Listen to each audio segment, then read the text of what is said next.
Our next broadcast premiered in 1935. The program struggled in the ratings until 1940 when it became a national sensation. Within 3 years, it was the top-rated program in America. Few radio shows were more beloved, and few play as well half a century later. It was the brainchild of real-life married couple Jim and Marion Jordan and was broadcast to the nation from WMAQ Chicago. The show entertained America until March of 1956 and continued on NBC's Monitor until 1959. We invite you to join us at 79 Wistful Vista with Fibber McGee and Molly right here on HOJO Radio. The Johnson Wax Program with Fibber McGee and Molly.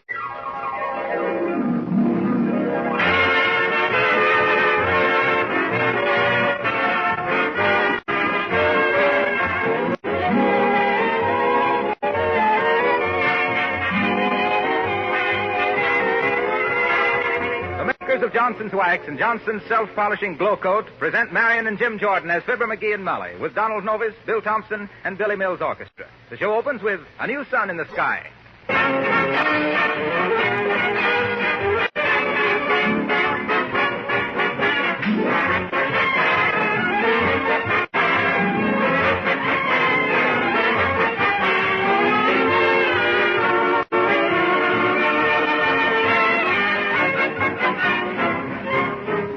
After last week's show, I had a telephone call from one of our listeners, and it looks as though I've got another question to answer. This lady said, I know I should wax my floors, but what about all those extra uses I've heard about for Johnson's Wax? Are they really important? Well, I'll say this. If you could take a peek at the letters that come in here every day, you'd know they're important. One woman writes, I wax my windowsills and painted woodwork. Another, I wax my parchment lampshades, ornaments, picture frames. A third writes, I wax my enameled refrigerator and my pantry shelves.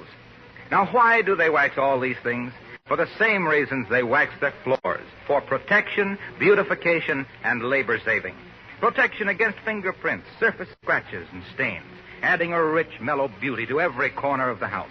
Saving work throughout the entire year because a waxed surface sheds dirt and dust, is easily kept spotless. Now, if you haven't tried these extra uses for Johnson's Wax, you're missing a good bet. But be sure you get the genuine Johnson's Wax in either paste or liquid form. The wax that has given such lasting satisfaction for over 50 years. And remember, you can save 1/3 by buying the larger sizes.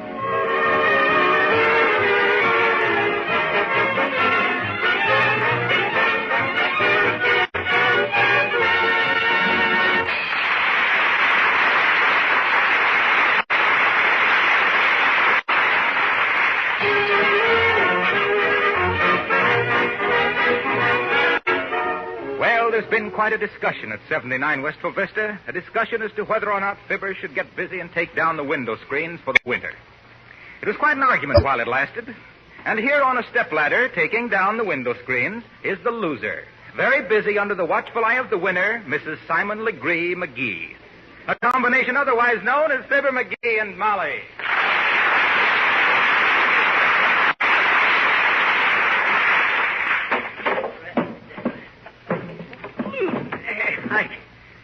There.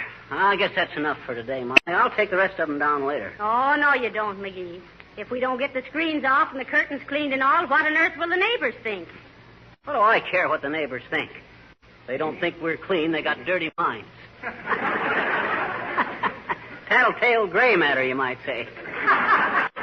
Don't you get it, Molly? Ain't funny, McGee. Shucks, and I got up in the middle of the night to write that one down. Well, after this, McGee, keep your nightmares to yourself. Now get busy on that next screen. Oh, all right. I got a dead thing. Hello there, Johnny. Hello, daughter. Need a handyman to help you take down them screens? No, thank you, Mr. Oldtimer. My husband can handle it all right. Hey! She says I can do it myself.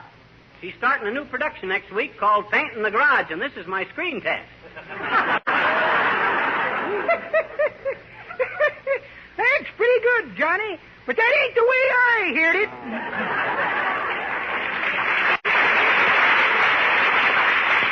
The way I heard it, one feller says to t'other feller, see where they claim that the weather is caused by spots on the sun. Ever see my kid's freckles? What's that got to do with it, says t'other feller. Well, says the first feller, I got a theory that the spots in my son are caused by the weather. Well, don't strain yourself, Johnny. Remember, if muscles were meant to be so important, they wouldn't have been hid under your skin.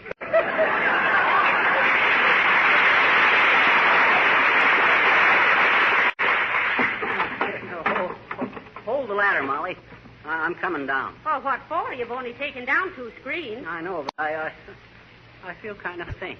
Oh. Help me down, will you? Oh, you poor dear. Oh. Oh, my. Yeah. Where do you feel the worst? Up on the ladder. Well, now, there's only one thing for you to do, dear, and that's go to bed. Now, come on in the house and lie down. Hey, wait a minute, Molly. I can't go to bed. I just happen to think there's a smoker at the club tonight, and I got to interview a lot of talent. Did I tell you about that guitar player I discovered? He's terrific. He's marvelous. Now, don't excite yourself, McGee. You better run up to bed. Oh, I don't want to go to bed. You're going to bed. But, Molly, I don't You're going to bed. That's what I say. I think I ought to go to bed. On second thought, Molly, I'll just lie down here on the davenport. Come in. Good day, madam. I'm from the Wistful Vista Exterminating Company. Are you troubled with pests?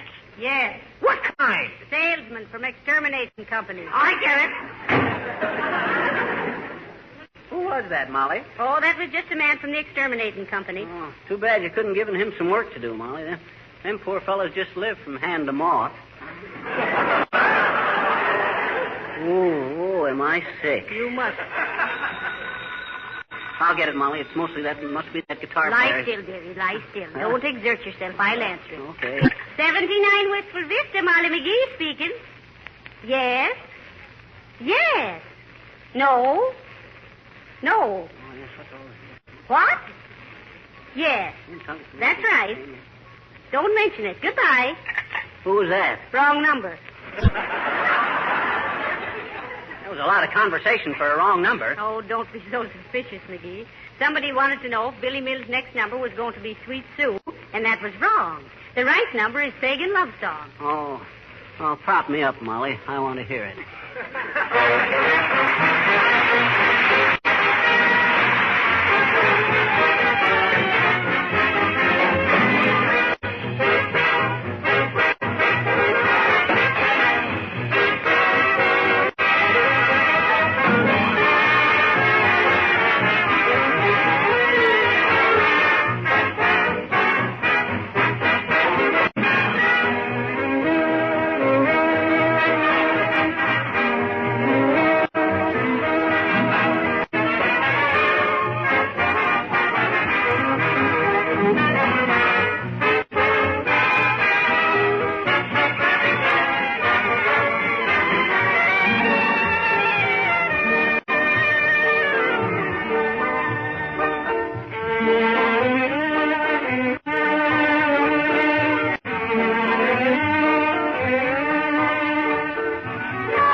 Serious about keeping me laying down all the rest of the day, are you, Molly? Well, I certainly am. I've even called the doctor. Now, in the meantime, take this medicine. What is it? Well, I don't know, but the label says it's good for man or beast, and you've been working like a dog. Here, take it. Oh, yeah. Uh-oh. I hope that's my guitar player. Come in. How do you do, madam? Did you call for a doctor? Oh, yes. How do you do, doctor? I want you to look at me husband. He was suddenly took ill while taking down the window screens. Oh, yes. Quite an epidemic of that these days. I think I'd better give him a shot in the arm. Ow! Hey, what's the idea? Now, don't get excited. Just a flesh wound.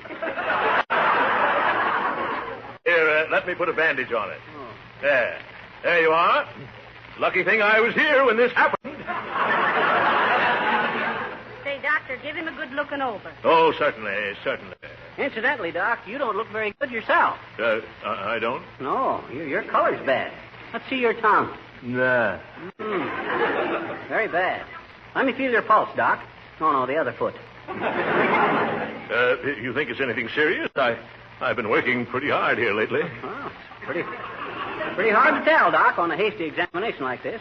Do you ever have dizzy spells? Well, Any loss of appetite? Now that you speak of it, Shall I leave the room whilst you examine the doctor, McGee? Oh, never mind, Molly. I'm nearly through. Now, listen, Doc. I don't want to alarm you, but you got a bad shake. You're in bad shape. I'd advise a complete rest, no excitement, and a bland diet. Oh, my gosh. I better get home and go to bed.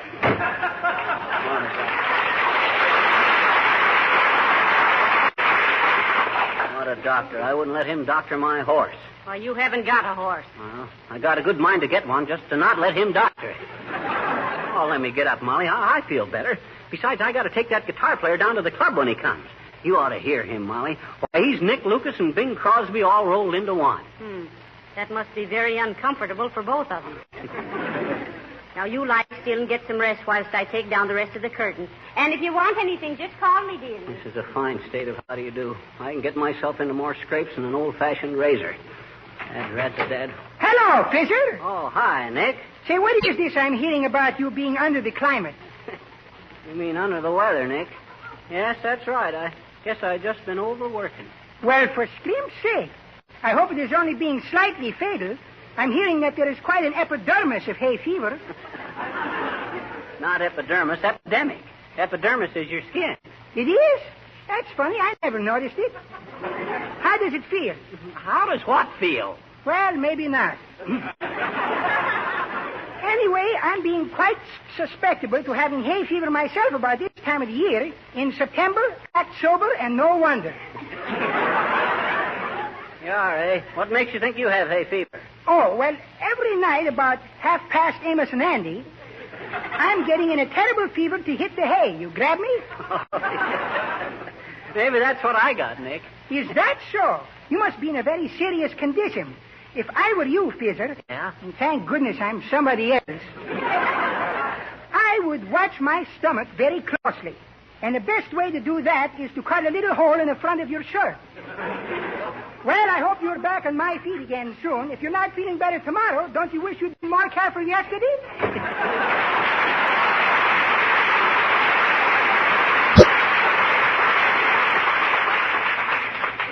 Cheerful guy he is. Did I hear you talking to someone, McGee? Yeah, Nick DePopoulos was just in. What you got there, Molly? A thermometer. I want to take your temperature. Uh-oh. Where'd you get the thermometer? Well, what a question. Huh? Well, you've seen it 1,000 times. It's been hanging outside the kitchen door for 2 years. Oh, yeah, well, wait till I put my hat on, Molly. I'd rather know what my temperature is in the shade. Oh, hello, Mr. Wilcox. Hello, Molly. Say, what's the matter with you, Fibber? Oh, hi, Harlow. Oh, I guess I've been overdoing things a little. Gee. Yeah, I got took sick right in the middle of taking down the window screens. Gee. Come on, me, just like... Snap your fingers for me, Harlow. I'm kind of weak. Okay. Thanks. Come on, me, just like that. Now, just sit down and make yourself at home, Mr. Wilcox. And don't you tire yourself talking too much, dearie. I've got to go soak me curtains. Okay, Molly. Hey, Harlow. Yeah. Shut the door. What's the matter, pal? Shh, not so loud. Huh? Bend down here a minute. Yeah. Look, I ain't really sick. I'm gold bricking. I got so dad rather tired of working around here, I pulled a fake. You catch on to it? Sure, I know how it is. All men get panicky about house cleaning time. But it doesn't bother smart housewives anymore. Huh? It don't? No, not the ones that have learned about Johnson's wax and Johnson's self-polishing glow coat. Glow coat is practically done away with old-fashioned floor scrubbing, you know. It gives linoleum a beautiful wax finish without any rubbing or buffing. You hear that, folks? Use Johnson's wax and you can drag a commercial in by the heels without leaving a scratch.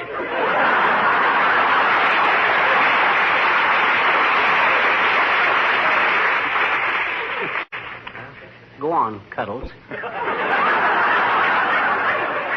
Well, that's all, except that Johnson's paste or liquid wax on wood floors and furniture makes old-time housekeeping as simple as ABC. Yeah. And when I say ABC, I mean always bright and cheerful.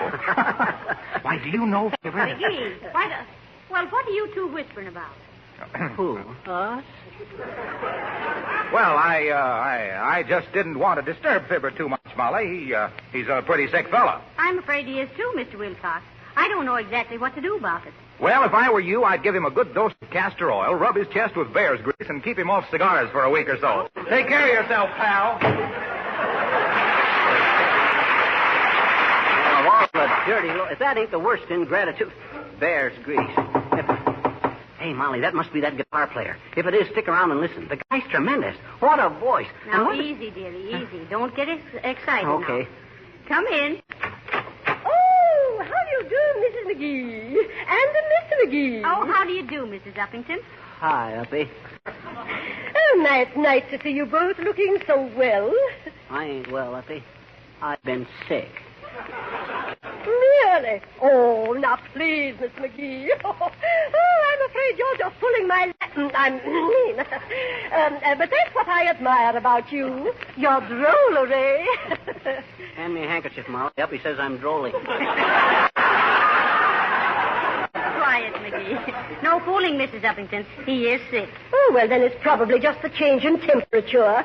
Now, personally, I make every effort to keep in perfect physical condition. I have been going to a trainer 3 times a week at the gymnasium, you know. Oh, how are you on the trapeze, Uppy? Can't you just see her, Molly? I bet she flies through the air with the greatest of effort. I don't know, McGee. I think it's very sensible of Mrs. Uppington to keep herself in condition. Oh, yes, you have no idea how it tones one up. Why, I can actually feel my wrinkles just fading away. Oh, not really. Well, what's wrong with a few wrinkles, Uppy? After all, a wrinkle is just a dimple that got up to stretch and never sat down again.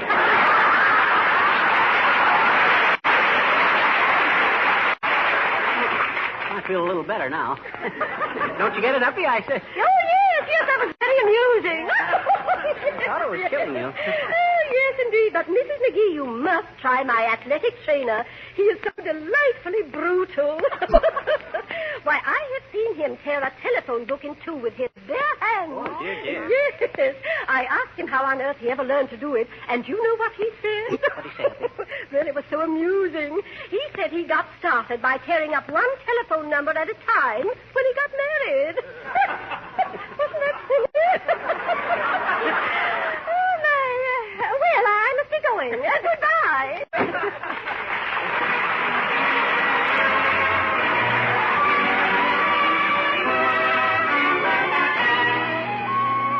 Here's a rare bit from our Welsh warbler.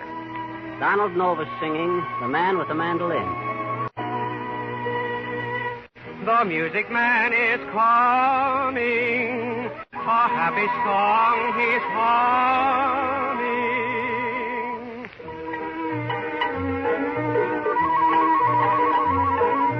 Beely-um-bum-bum, beely-um-bum, here comes the man with the mandolin. Beely-um-bum-bum, beely-um-bum, he'll cheer you up till your ship comes in. Lovable old fella, playing an old tune. He comes around every afternoon. Raggedy old minstrel wearing a big grin. You love the man with the mandolin. All the kids follow to the windows above.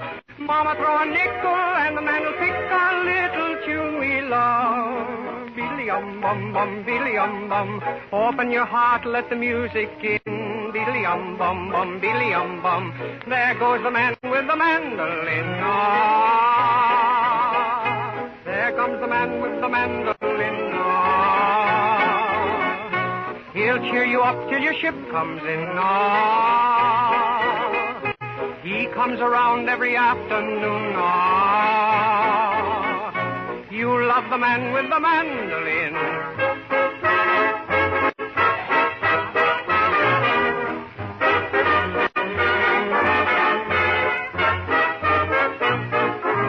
Beely-um-bum-bum, beely-um-bum, open your heart, let the music in. Beely-um-bum-bum, beely-um-bum, there goes the man with the mandolin.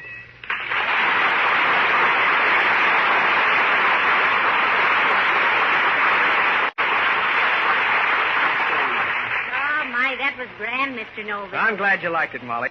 I used to play the mandolin myself, you know. Honest, Don? Ain't that a kind of a tough instrument to learn? Yes, it takes a lot of pluck. Oh. Well, see you later, kid. Well, how do you feel now, dearie? I'm still kind of weak, Molly. And speaking of the man with the mandolin, I wish that guy with the guitar'd show up. I got a good... Oh, that must be him now. Now, don't get up, McGee. Mustn't tire yourself. I'll see who it is. Okay, well. Hi. Oh, hello, little girl. McGee, it's only the little girl from across the street. Oh, hi, sis. You better run on home. I'm sick. I says I'm sick. Why? Drat it, how do I know why? I just am, that's all. Probably just got a little run down. Oh, gee, did you get the license number? Whose? Hey? Sure. Listen, sis, you better get out of here. Maybe I got something serious. You wouldn't want to get one of my germs, would you? I don't know. I see one. What you talking about? You can't see a germ. Why? They're too little, that's why. Well, maybe we can wait till they grow up, huh? They don't grow up. They always stay little. Maybe they don't eat their spinach, I bet you. Be like that. Germs don't like spinach. Gee, maybe I'm a germ. I don't either. Oh, you don't, eh?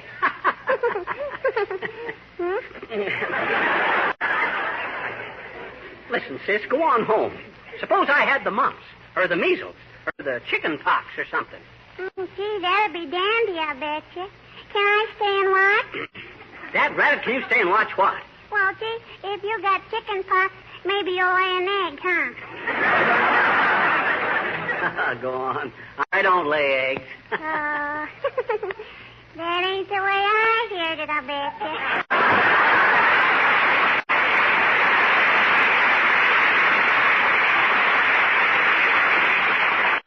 you. You hear what she says, Molly?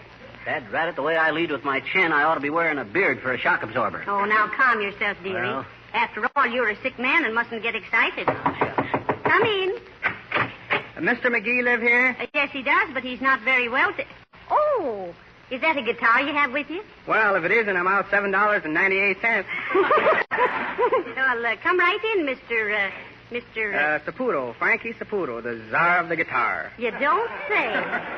Well, come right in, Mr. Saputo. Oh, hi, Bud. Shucks, I'd about give you up. And listen, Frankie, don't tie up with nobody as manager till you talk to me, see? Okay, Mr. McGee. Yes, sir. After tonight, Frankie, you'll have more offers than you can handle. Oh, my goodness, McGee. Mr. Saputo must be wonderful. Wonderful. He's a sensation, Molly. And he's been right here in Wistful Vista all the time, working in a filling station. Oh? I discovered him myself. Oh, where did you hear him play, McGee? Huh? Why, well, as a matter of fact, I never did hear him play. Well, then how do you know he's so wonderful? I told him. Oh. That's right. Oh, I know he was sincere about it, too, Molly. Well, unlimber the old strum bucket and tear off a little swingaroo. You get this, Molly, now? He not only plays the guitar, but he sings at the same time. No. What you going to do, Bud? Well, my most terrific number is Lazy Bones. Now, light the fuse, Frankie.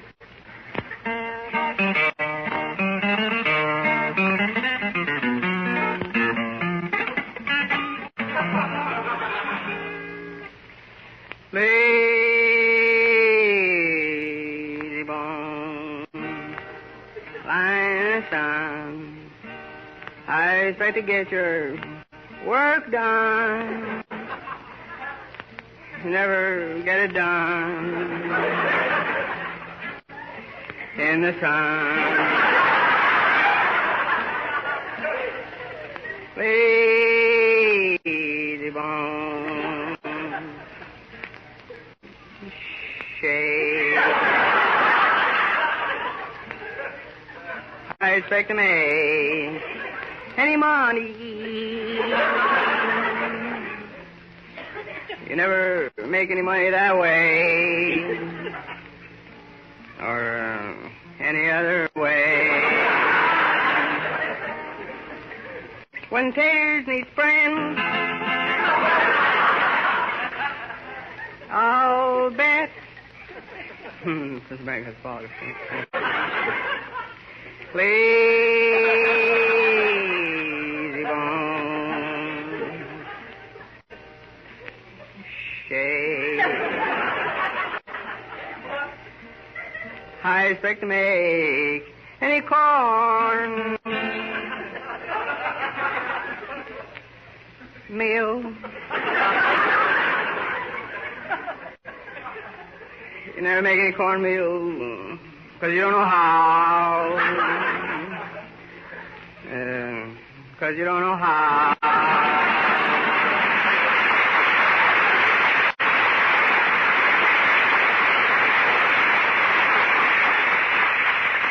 Well, I must say, McGee, that Mr. Saputo is certainly different. Yeah, he's even different than I. Well, much obliged, Frankie, my boy. I'll let you know what the committee decides. Okay, Mr. McGee. So you dug him up all by yourself. Well, all I got to say is you better bury him again. Shucks, I didn't realize. I thought I guess it's just as well I didn't take him down to the club, Molly. I'm sicker than ever now. Well, you just lie there and get some rest. I want you to be well enough tomorrow to finish taking the screens down there. Well, I wouldn't be surprised if you hadn't better get somebody else, Molly. I got a hunch this is the beginning of a long illness. Now, why can't people leave a sick man alone? Hush, dearie, don't fret. I'll see who it is. What a day. I'm darn near convinced myself. Oh, hello, lady. We had a rush call for a stretcher. Is this the place? Oh, yes, the stretcher. Bring it right in, please. Okay. Come on, Joe. Bring it in. Stretcher. Oh, no, they don't. They don't take me out of here on no stretcher. Hey, Molly. What is it, McGee? Tell them to take it away. I ain't sick. I was just kidding. What? I was just faking, Molly. I ain't really sick. Kind of fooled you, though, didn't I? Well, I guess I'll go out and take the rest of the screens down. Take the stretcher away, fellas. We don't need it. Oh, yes, we do, McGee. Huh? That's the stretcher for me curtain. You mean there wasn't... Oh, sure.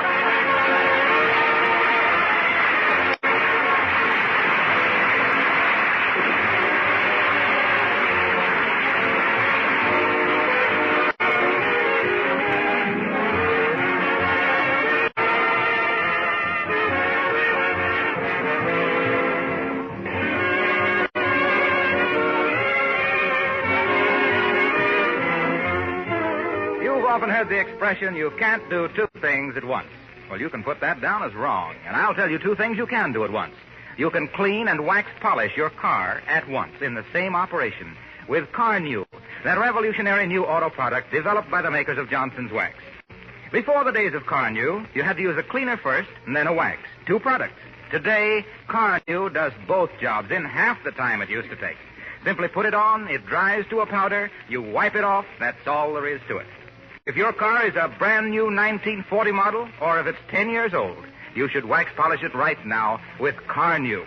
Get it ready for those bad weather days that are ahead. Make your job of winter cleaning easy. You can buy Car New wherever auto supplies are sold, or from your regular wax dealer. Everybody's buying it, and they're all beginning to say, your car looks like new when you use Car New.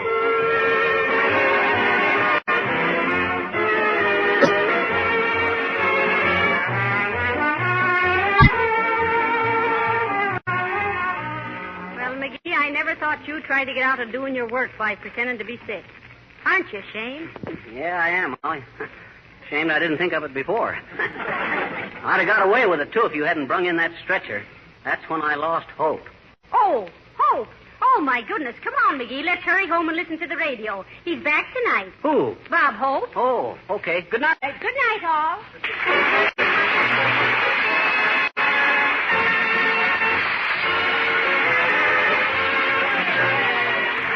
This is Harlow Wilcox speaking for the makers of Johnson's Wax and Johnson's Self-Polishing Glow Coat, Racine, Wisconsin, inviting you all to be with us again next Tuesday night at this same time. Good night. This is the National Broadcasting Company. You're listening to HOJO Radio. More classic old-time radio coming your way next. The Johnson Wax Program with Fibber McGee and Molly.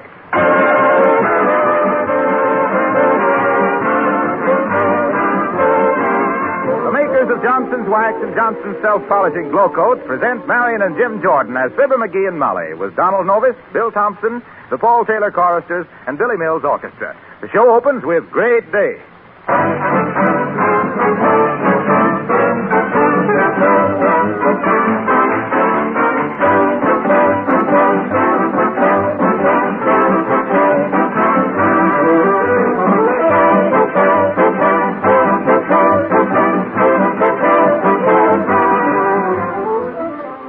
friends come in your front door, what is the first thing they see? What gives them their first impression of your home and of you as a housekeeper? It's usually your floors. And if those floors have a mellow, gleaming waxed beauty, then you have something to be proud of. If they're dull and shabby, then you needn't expect many compliments, and you'd better call your dealer and put in an emergency order for genuine Johnson's wax. One application of Johnson's wax will make a tremendous difference, both in the appearance of the floors and in protection against wear. Johnson's wax seals up the pores, guarding the finish against scuffing feet and dirt. A Johnson wax floor is more beautiful with every application of wax. It's easy to clean and never needs scrubbing again. For over 50 years, Johnson's wax has been giving protection and beauty to floors, furniture, and woodwork everywhere. It's sold in practically every country in the world. Order some yourself tomorrow. You'll find more than 100 uses for this labor-saving product listed on the package.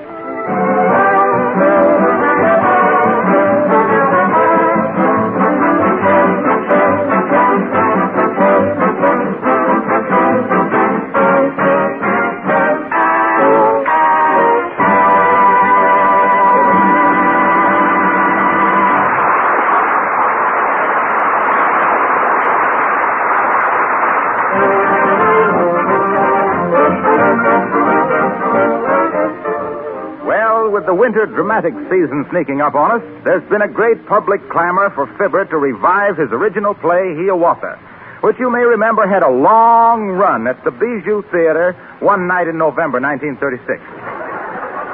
And here in the living room at 79 Wistful Vista discussing the revival, we find Fibber McGee and Molly.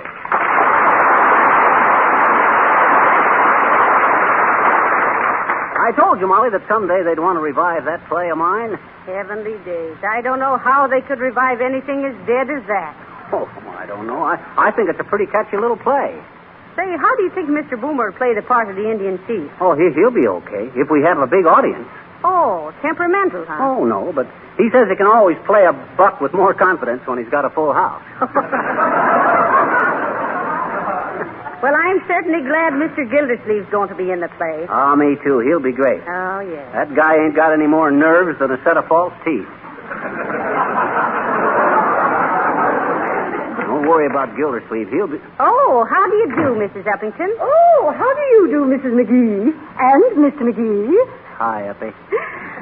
I just thought I'd drop in and discuss this afternoon's rehearsal with you. It went splendidly, didn't it? Oh, I don't know, Uppy. Some of those characters and didn't... you are simply magnificent as a director, Mr. McGee. Oh, well... Now tell me, when did you first become interested in theatrical work? Oh, well, I'll tell you, Uppy. When I was only 7 years old, I went to a corn carnival in Peoria. They was advertising the peep show for 25 cents, and when I went in, all they had was a box of baby chickens.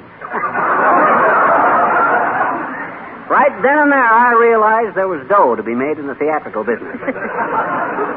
Well, sir, I started... Tell me, Mrs. McGee, at the rehearsal this afternoon, did you notice that perfectly absurd Indian costume Mrs. Gildersleeve was wearing? Oh, wasn't it awful, Mrs. Uppington? Oh, my. And then in 1909, I seen the Dolly Sisters, and did you see Mrs. DePopulis spanking herself with a hairbrush because she'd read somewhere that the Indians tanned their own hides? Oh, now, did you ever hear anything so fantastic? Then in about 1914, I seen Raymond Hitchcock in Hitchy Coo. You know, but the funniest thing to me was when one of the characters came in wearing an Indian headdress with ostrich feathers and moccasins with 4-inch French heels, and it turned out to be you. Wasn't that perfectly ridiculous? She looked so terrible. Oh, why, you mean me? Well, really, my dear, my costumer assured me And that from there, I went to Hollywood, where I got a job as a director for school kids at a busy intersection. Well, sir, I was... Oh, and did you see Mrs. Tooth? Did you see her in that Indian princess costume with the bustle? Yes. Wasn't that a scream, Mrs. It's simply revolting, my dear. I spoke to her about it myself. I said, really, Mrs. Toops, I said, is that a bustle or has your papoose slipped?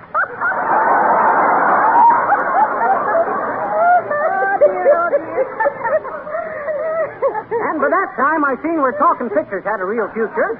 So what does I do? But Oh, good heavens. I didn't realize it was so late. I must be going. Oh, and thank you for that wonderful talk about the theater, Mr. McGee. Huh? Well, goodbye.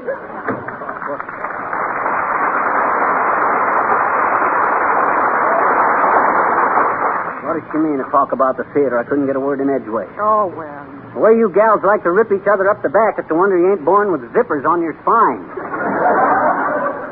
Thank goodness we got some good male characters in this play. Say, how will Mr. Gildersleeve do? Oh, I say, don't worry about him. He's wonderful. Why, he's the only guy in the whole bunch that I'm absolutely sure of. Oh. You see, he's in the big moment of the play. That's where I come in. Oh. You see, come in. Oh, hello, Mr. Gildersleeve. We were just talking about you. Yeah, I was just saying, Rocky, old man, that if everybody in this show was as dependable as you... McGee? Huh? I can't go through with it. What?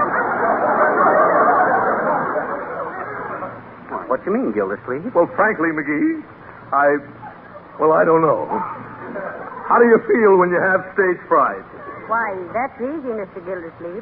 With stage fright, you have hot and cold running water in your arteries, and your hands feel like they belong to somebody else, and you wish they did. Oh, that's me. But, Gildersleeve, you don't mean to tell me you have stage fright? Why, I was depending on you. I'm sorry, McGee. My goodness. I don't know what's come over me. Well, I'm simply terrified. Oh, well, that's too bad, Mr. Gildersleeve. Oh, come, Rocky. You can do it all right. After all, I seen you make a speech at the annual Rotary Club's banquet and never even fiddle with a fork. Yes, McGee, but that's different. I've been making that same speech for 20 years. But this... No, I can't do it, McGee. Oh, come on, Gildersleeve. You only got one line. All you have to say is, here comes Hiawatha now. Yeah? Sure. That's all there is to it. Go ahead. Let's hear you do it. All right, I'll try, McGee. Here comes Hiawatha now. Oh, well, heavenly days. Now, what's the matter with that? Those pauses were very dramatic. Oh, no.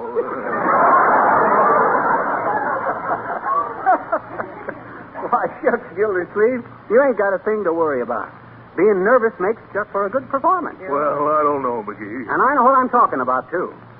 Why, when I was only a kid 3 years old, I started to be interested in theatricals. Why, when I was 4, I built my first theater out of a box that my father brought home from the office. Box Office McGee, I was known as in the day. Box Office McGee, the boy Belasco of Broadway, buying, booking, bartering big batches of backdrop biters, busy as a bee, bringing a big boon in business to bare boxes and balconies, ballyhooing buffoons like Ben Blue, Ben Bernie, and Ben Hur, and bragged about as the Beau Brummel of the Barnstormers, from Boston's burlesque bold and risque to the brassy bands of the Bay of Biscay.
to get to the theater in time to check the scenery and costume.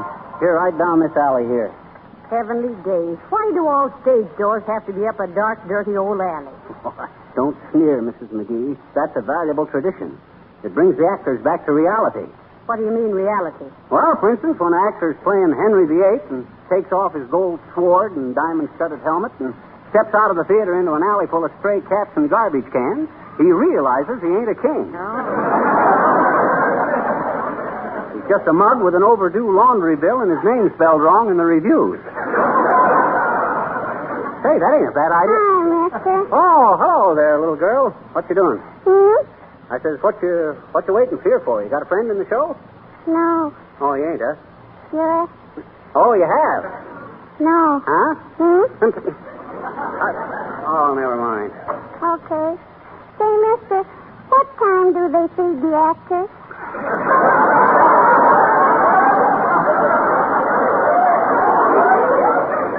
Well, that's a tough one to answer, sis. A lot of actors have asked that same question.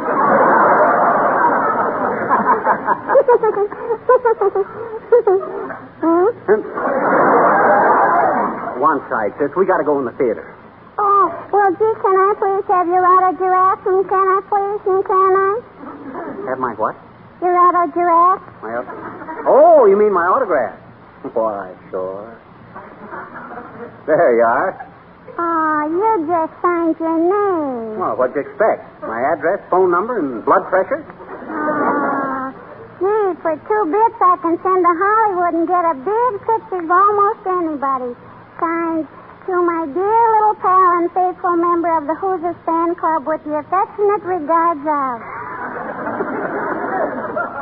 Oh, you can, huh? Sure. Well, I guess you know your way around all right. Incidentally, you're kind of young to be a stage door Jenny, ain't you?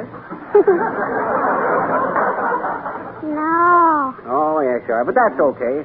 Why, when I was a young fellow, I used to be one myself. Oh, honest? Why, sure.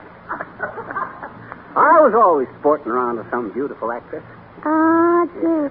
Sarah Bernhardt, I bet you.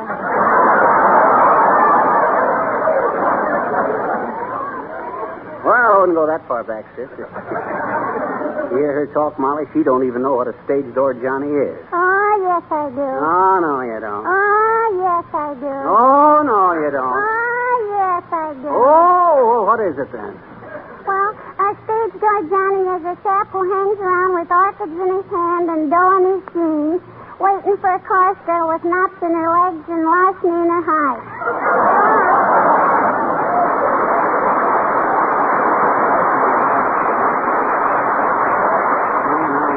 Well, come on, Molly. Let's go in. Sorry there, kids. You can't come in. Actors only. What do you mean, actors only? Oh, hello there, Johnny. Hello, daughter. Didn't recognize you. Has Billy Mills and the orchestra arrived yet? See? We was wondering if Billy Mills and his boys are in the pit. Incidentally, you know why they put them fellas down in that pit, old-timer. It's the only way you can make a musician look up to an actor.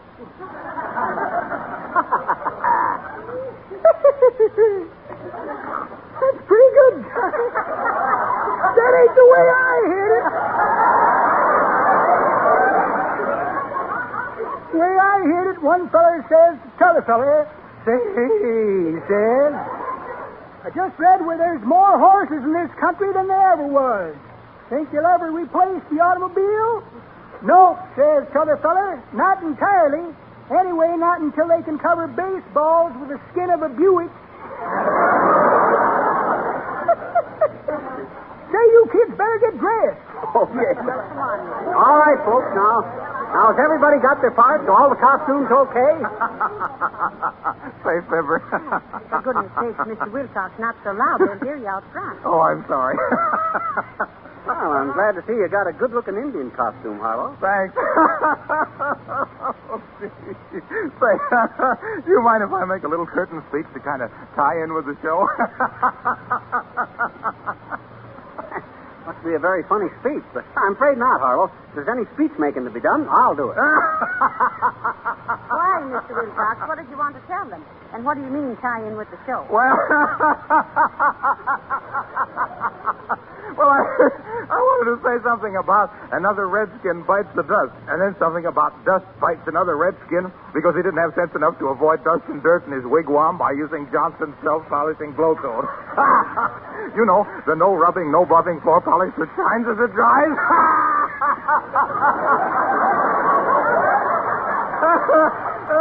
I think it'd be very neat. Hey, what's the matter with you, Wilcox? That was a cute idea, but it wasn't that good. It wasn't? Why? Oh, I guess it wasn't. No! Well, what on earth is so amusing? What? Oh, you mean what am I laughing at? I can't help it. The feathers in this darn headdress keep tickling the back of my neck. Hey, what do you say, Jasper?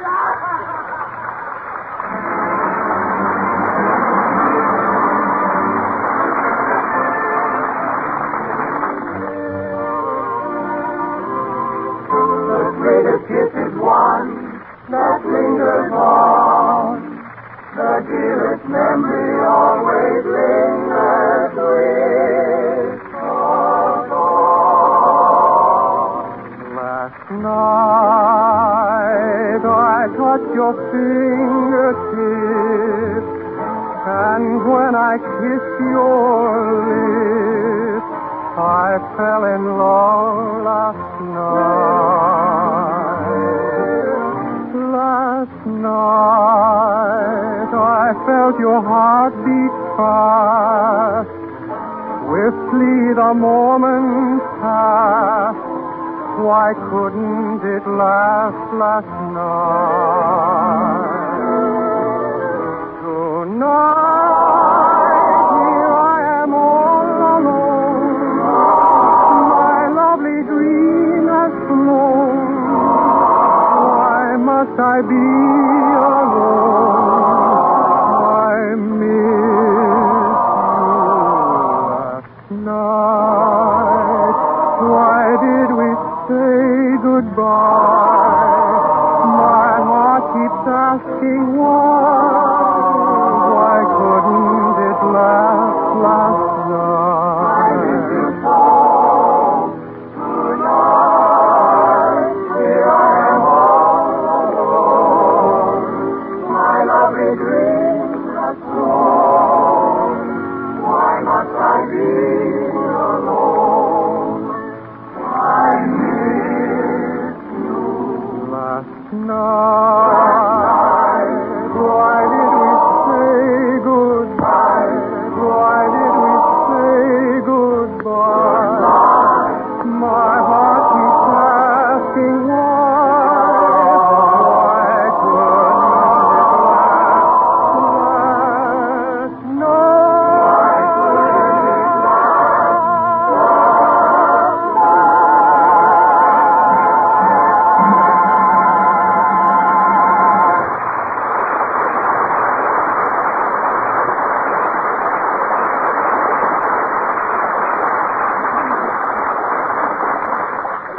Ladies and gentlemen, that beautiful number by Donald Novis and the Paul Taylor choristers denoted the lapse of 2 hours and 2 acts of Hiawatha.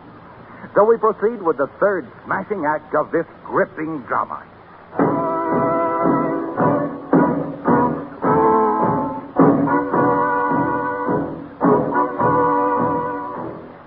As the curtain rises, Pocahontas is talking with her father, Chief Powhatan.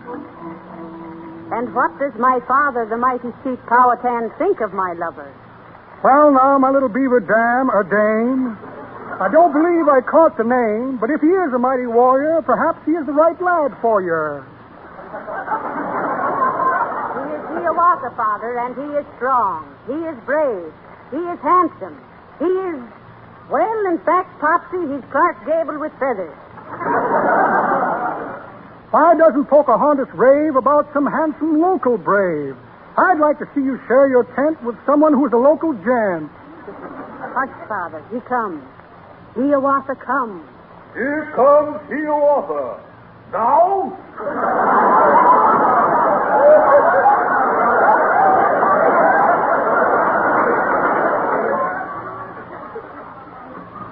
Hi, Pocahontas.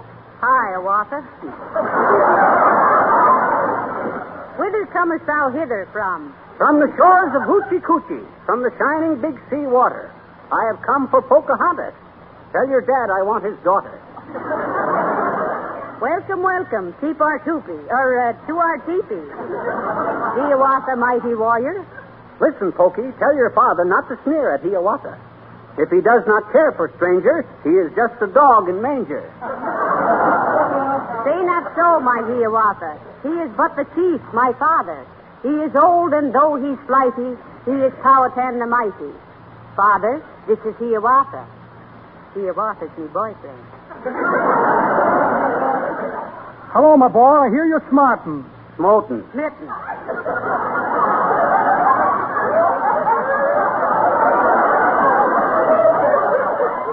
Smote or smarting, Smith or smarting, it's the same. There is no difference. Welcome, welcome, Hiawatha. Stick around and meet your in-laws. Incidentally, where you from, kid? I have come from Jamestown thither. They are all in quite a dither. They are planning a Thanksgiving. They should be thankful. They are living. And what of us, my Hiawatha? How does this affect the Redskins? We are all invited hither. They're having turkey, and I love it. It's a break. We must not muff it. I should say so, Hiawatha. I always think that I have got luck when I'm asked to share some potluck. But the sky looks like we'd have wet weather, so I'll go put on my rubber feather.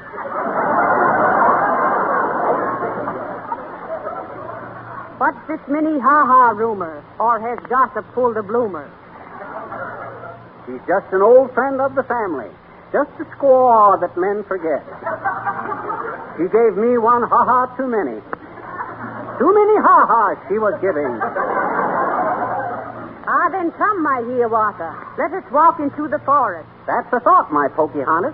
We will walk by spruce and birch trees, by the whispering pines and hemlocks, by the gurgling streams and brooklets, Buy a can of Johnson's Glow Coat. By and large, it is the finest. Oh, you've got me. Hiawatha never misses. Come on, Pokey, let's try some kisses. Ah, what is that? I hear a crashing. Hark, if you can stop your mashing. It's probably a bear or plover. Or Henry Wadsworth turning over.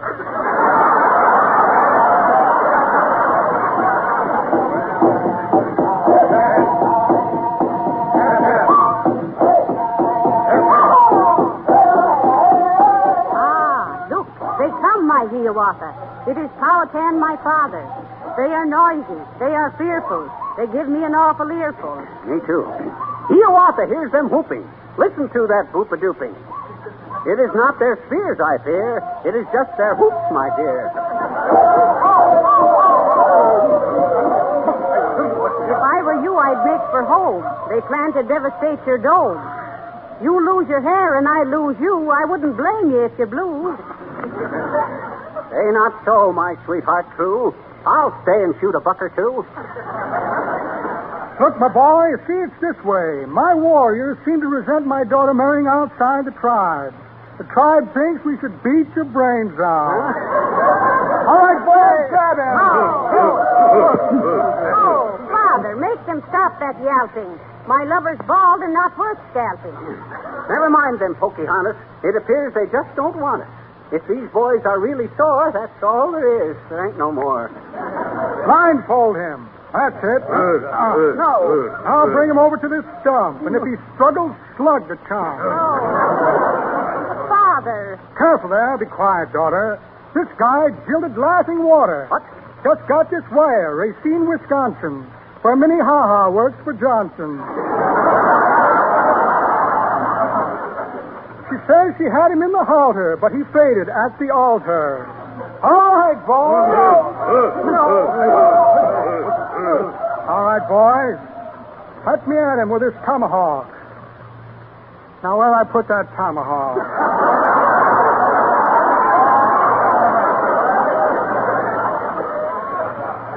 Tomahawk. I'm right here someplace. Let's see, here's a postcard from my boot black. Says they sent his father back to the prison farm. Well, I guess I'll have to Oh, well, nothing like making hay while the sun shines. Credit card on a Chinese flop house. Very luxurious joint, too. Orientals all over the floor. And a check for short beer. Well, imagine that. No tomahawk. Guess I'll have to use this war club. Ready, boys? When I say 3, bash his brains out. Maybe we should have brought a smaller club. Oh, Hiawatha, darling, do not let them bump you off. Goodbye, Pocahontas. Tell the costumer I died with his moccasins on. Not so, my boy. We cannot do it. If we went on, we both would rue it. Hey, what do you mean, Powhatan? History says you were saved. And who am I to make a mug out of history? Oh. You are saved. Hiawatha is saved, and we will live happily ever after. Oh, where's the applause? Didn't they get the idea? Didn't who get the idea? The audience. Oh, them. They went home long ago. Low brows.